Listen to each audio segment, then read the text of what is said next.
एक अनजान शख्स पुलिस स्टेशन में कॉल करके कहता है कि सर, हमारे इलाके में एक आवारा कुत्ता घूम रहा है। दरअसल उसके मुंह के अंदर एक इंसानी हाथ है। जैसे ही पुलिस को ये सूचना मिलती है, पुलिस की टीम बेंगलुरु से 110 किलोमीटर का सफर तय कर तुरंत उस इलाके में पहुंचती है और वहां पहुंचकर सबसे पहले उस कुत्ते को ढूंढा जाता है। कुछ समय बाद वो कुत्ता मिल जाता है और उसके पास से वो हाथ भी मिल जाता है। उस हाथ को देखकर पुलिस सोचती है कि जिसने भी इस शव के टुकड़े किए हैं, दरअसल उसने इसी इलाके में आसपास उन टुकड़ों को फैलाया होगा। इसी के चलते पुलिस 5 किलोमीटर के एरिया के अंदर अपनी छानबीन शुरू कर देती है। उस छानबीन के दौरान पुलिस को 18 इंसानी लाश के टुकड़े मिलते हैं। हाथ पैर के छोटे छोटे टुकड़े, शरीर की अतड़ियों को काट कर सड़क के किनारे फेंक दिया गया था। कातिल इतना शातिर था कि उसने जो कत्ल किया था, बहुत ही परफेक्ट तरीके से क्राइम करने की कोशिश की थी। उसने उसने सोचा कि वो सौ के छोटे छोटे टुकड़े कर कुत्तों को खिला देगा, कभी भी इस सौ के टुकड़े पुलिस को बरामद नहीं होंगे।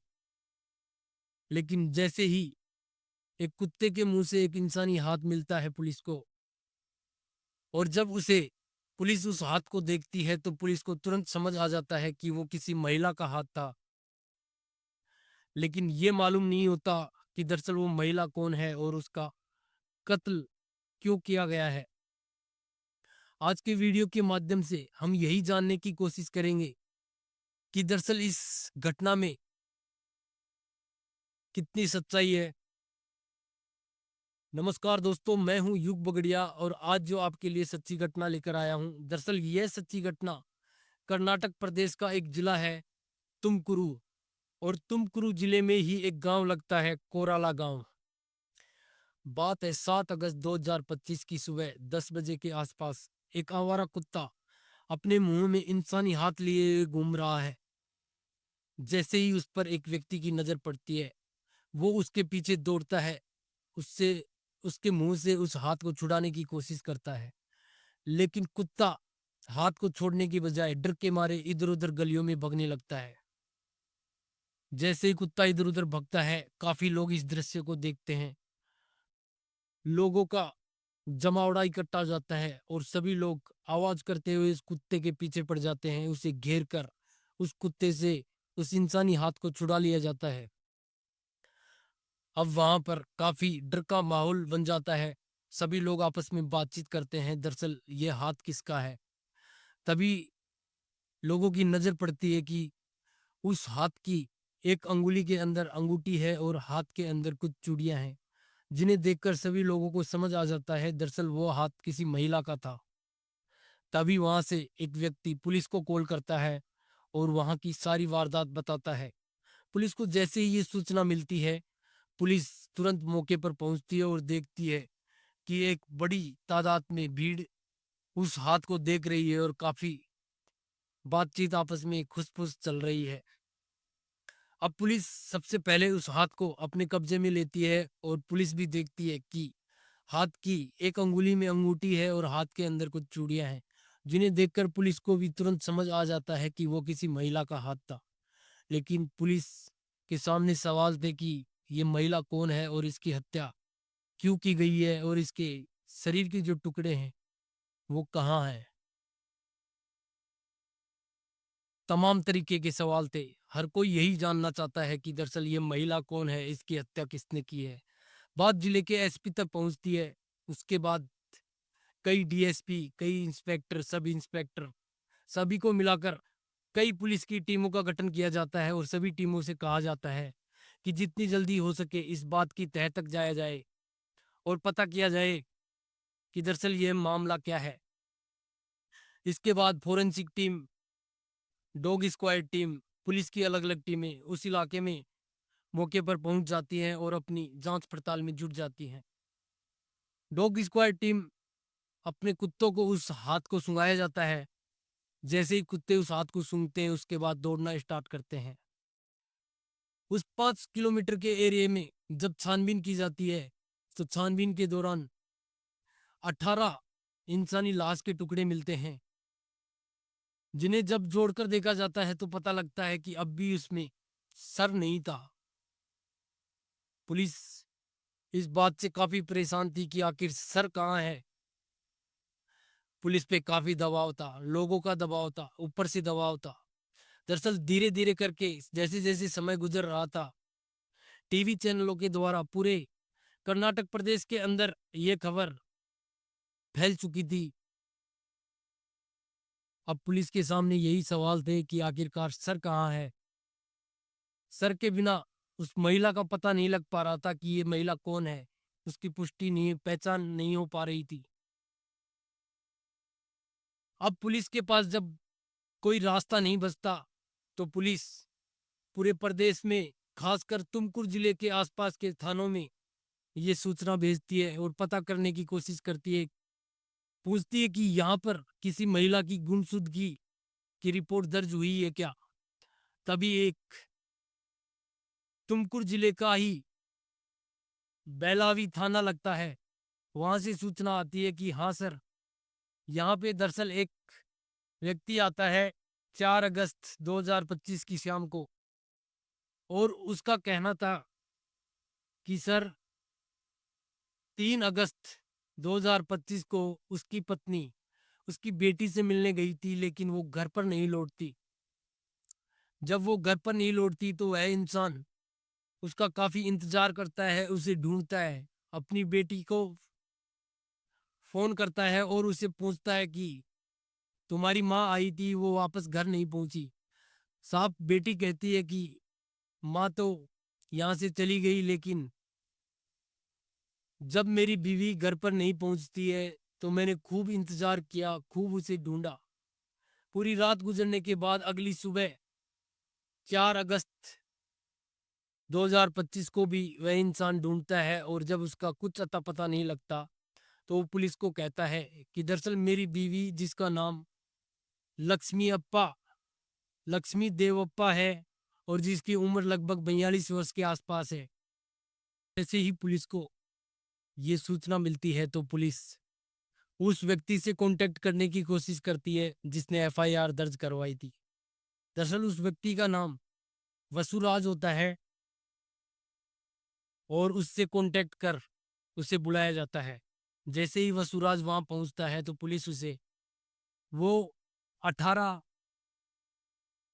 इंसानी लाश के टुकड़े दिखाए जाते हैं और उससे पूछा जाता है कि क्या आप इन्हें पहचानते हैं। वो इंसान वसुराज जो होता है उन्हें देखते ही पहचान जाता है और कहता है कि सर ये तो मेरी बीवी ही है, क्योंकि दरअसल उसकी बीवी के हाथ पर एक निशान था जिसे देखते ही तुरंत वसुराज पहचान जाता है कि वो उसकी बीवी ही थी। अब पुलिस को यह तो पता लग चुका था कि दरअसल ये जो लाश थी लक्ष्मी देवप्पा की थी, लेकिन अब भी पुलिस के सामने कई सवाल थे कि उसका सर कहाँ है, दरअसल उसका कत्ल किसने किया है, क्यों किया है। इन्हीं सवालों के जवाब जानने के लिए पुलिस आसपास के इलाके में काफी पूछताछ करती है। लक्ष्मी देवप्पा के सभी रिश्तेदारों से, दुश्मनों से, आस पड़ोसी, जो भी जहां तक पुलिस के हाथ पहुंच सकते थे, पुलिस अपनी पूछताछ करती है, लेकिन पुलिस के कुछ भी हाथ नहीं लगता। आखिरकार पुलिस उस इलाके में जितने भी पुरानी सीसीटीवी थे उन्हें खंगालना स्टार्ट करती है, तो पता लगता है कि 3 अगस्त 2025 की दोपहर के बाद एक हनुमंतपुरा एक जगह लगती है जहां पर एक रास्ता होता है। वो रास्ता कोराला गेरे से तालुक की तरफ जाता है। वहीं पर एक सीसीटीवी में कैमरे में देखा जाता है कि एक गाड़ी, ब्रेजा गाड़ी होती है, दरअसल कुछ मॉडिफाई होती है वो। लेकिन जब उस गाड़ी के बारे में पुलिस पता करती है तो पता लगता है कि उसकी जो आगे और पीछे की जो नंबर प्लेट हैं वो दरअसल नकली हैं। जैसे ही पुलिस की ये पता लगता है कि इस गाड़ी की नंबर प्लेट नकली है तो पुलिस का शक गहरा जाता है।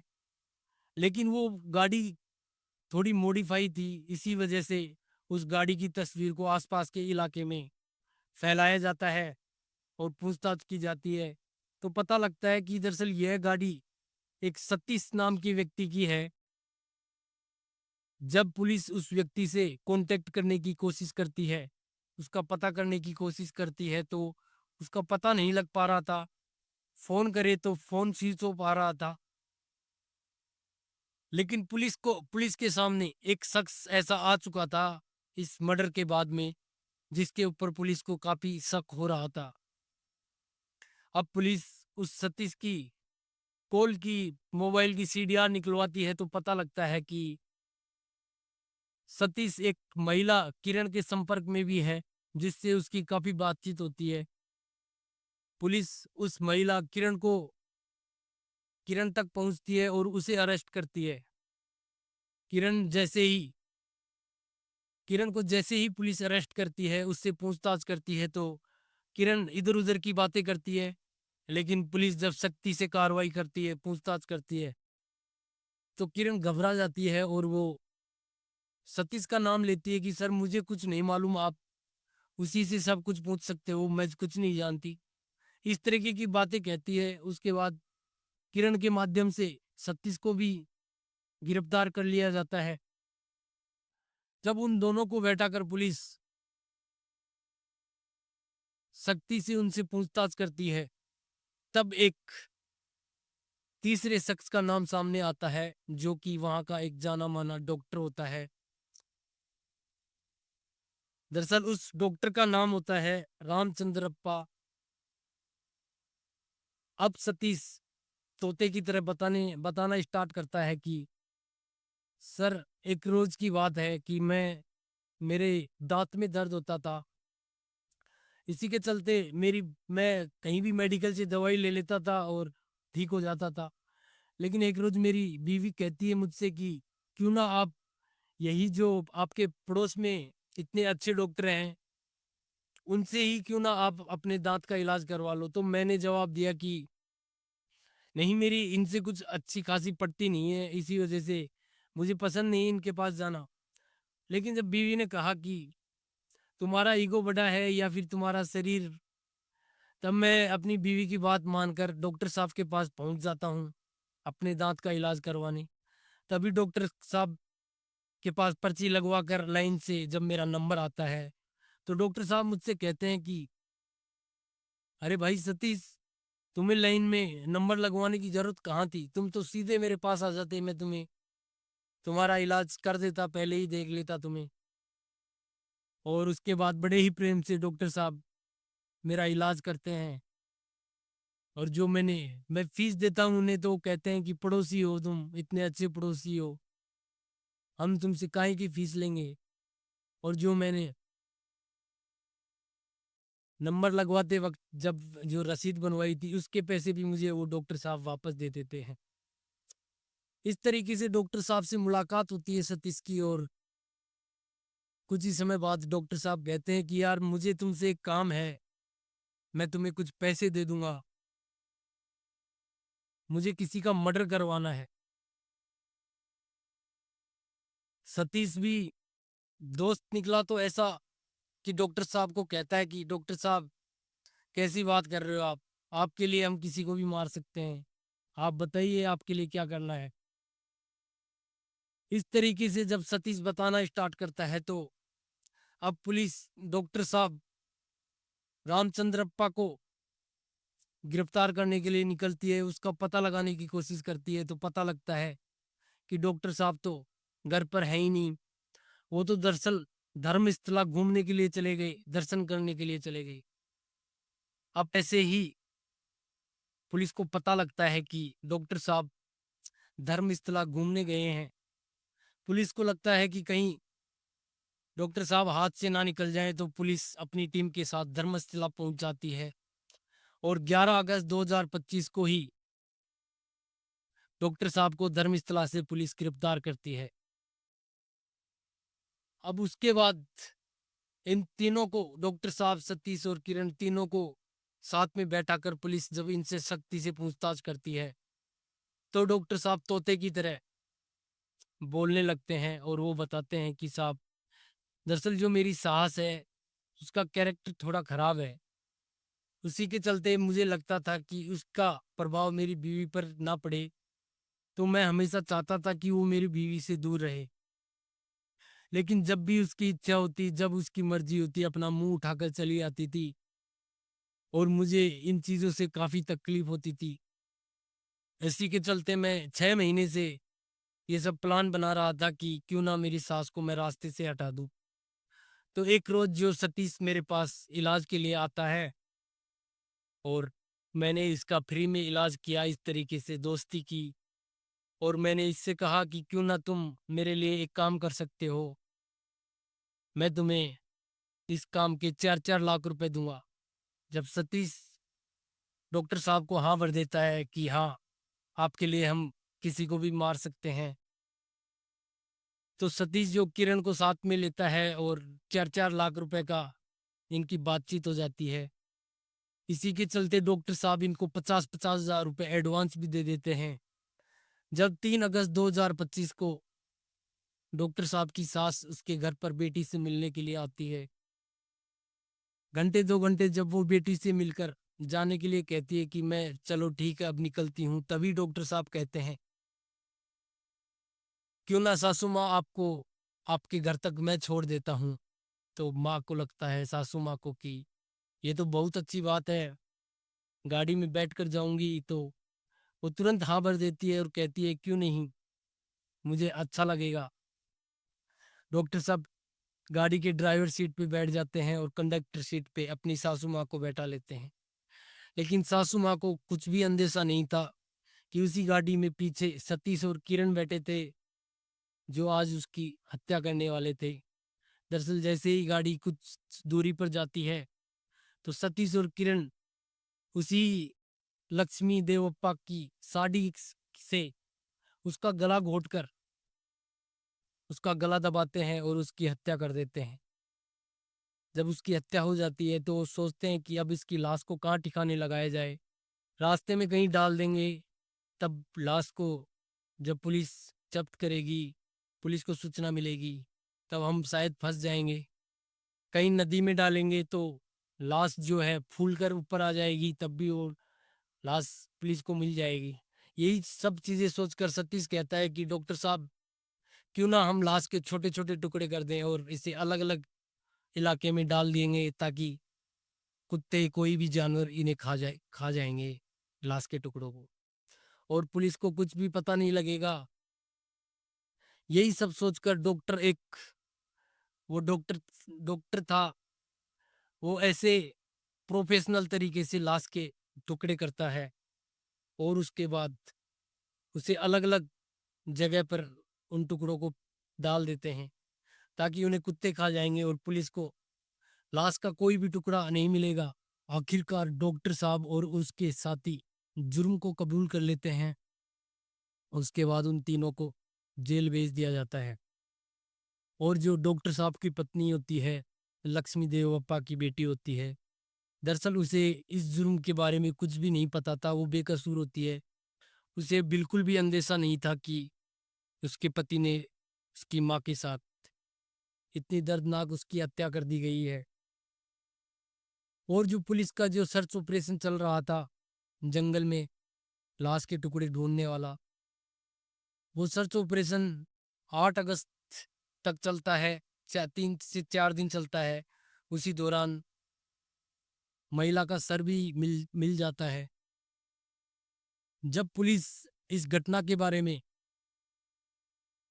प्रदेश के अंदर इस घटना का खुलासा करती है, तो प्रदेश में ऐसे अफरा तफरी में फैल जाती है कि एक दामाद ने ही अपनी सासू के 19 टुकड़े कर उसके शरीर के टुकड़े कुत्तों को खिलाने के लिए डाल दिया जाता है, ताकि किसी को मिलेगा नहीं और उस हत्या के बारे में किसी को पता नहीं चलेगा। लेकिन तभी एक कुत्ता उस शव का एक हाथ को ऐसे लेकर घूम रहा था जैसे कि कोई खाने की चीज है, और उसी के माध्यम से ये सारा मामला सामने आता है। दोस्तों, ये घटना आपको सोचने पर मजबूर करती है तो वीडियो को लाइक कर कमेंट बॉक्स में अपनी राय रखें और जाने से पहले चैनल को सब्सक्राइब कर बेल आइकन जरूर दबाइएगा ताकि ऐसी ही घटना आप तक ही नहीं समाज के हर हिस्से तक पहुंच सके। धन्यवाद।